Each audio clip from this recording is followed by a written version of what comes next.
ధనుసు రాశిలో మూలా నక్షత్రం జన్మించిన వారికి ఏంజెల్స్ గైడెన్స్ చూద్దాము. తొందరపాటులో నిర్ణయాలు తీసుకోవద్దు. మీరు ఏదైనా మీ ప్రొఫెషన్ పరంగానైనా, పర్సనల్ లైఫ్ అయినా, వ్యక్తిగతమైన ఎలాంటి మీకు సంబంధించిన విషయాలైనా కూడా ఈ 15 రోజులు బాగా ఆలోచించి నిర్ణయం తీసుకోండి. మీకు అర్థం కాని ఏదైనా పరిస్థితి ఉంటే, సిచ్యువేషన్ ఉన్నా కూడా మీరు ఖచ్చితంగా మీ కుటుంబ సభ్యులైనా, మీ శ్రేయోభిలాషులైనా, మీ లైఫ్ పార్ట్నర్స్ తోటి ఖచ్చితంగా మీరు డిస్కస్ చేసి నిర్ణయం తీసుకోండి. ధనుసు రాశిలో పూర్వాషాఢ నక్షత్రం జన్మించిన వారికి ఏంజెల్స్ ద్వారా ఒక మంచి అడ్వైస్ కార్డ్ అయితే తీద్దాము. ఇప్పుడు పరిస్థితులు మీకు అనుకూలంగా లేదు.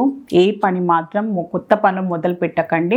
సో కొత్త సంవత్సరంలో కొత్తగా మొదలు పెట్టుకోండి. కానీ ఇప్పుడు మాత్రం మీకు పరిస్థితులు అంతా అనుకూలంగా లేదు. కొంచెం టైం తీసుకోండి. ధనుసు రాశిలో ఉత్తరాషాఢ నక్షత్రం జన్మించిన వారికి ఒక ఏంజెల్స్ ద్వారా ఒక అడ్వైస్ కార్డ్ అయితే తీస్తాము. పరిస్థితులు తొందరలోనే సర్దుమట్టాయి, మీకు అనుకూలంగా వస్తాయి అని ఏంజెల్స్ ద్వారా మీకు ఒక మంచి అడ్వైస్ అయితే వచ్చింది. సో టెన్షన్ పడకండి, మీరు నిరుత్సాహపడకండి. సో ఎప్పుడు ప్రాబ్లమ్స్ నాకే, ఈ కష్టాల నుంచి ఎట్లా బయటపడాలి, ఎట్లా గట్టెక్కుతుంది, ఈ కష్టం నుంచి బయటపడతానా లేదా అనే ఒక భావనలోకి ఉన్న వారికి మాత్రం ఏంజెల్స్ మీకు ఒక మంచి అడ్వైస్ అయితే వచ్చింది. తొందరలోనే పరిస్థితుల్లో సర్దుమట్టాయి, తొందరలోనే మీకు అనుకూలంగా అన్ని పరిస్థితులు మారుతాయి, మీకు కూడా మంచి రోజులు వస్తాయని ఏంజెల్స్ ద్వారా మీకు ఒక మంచి అడ్వైస్ అయితే లభించింది.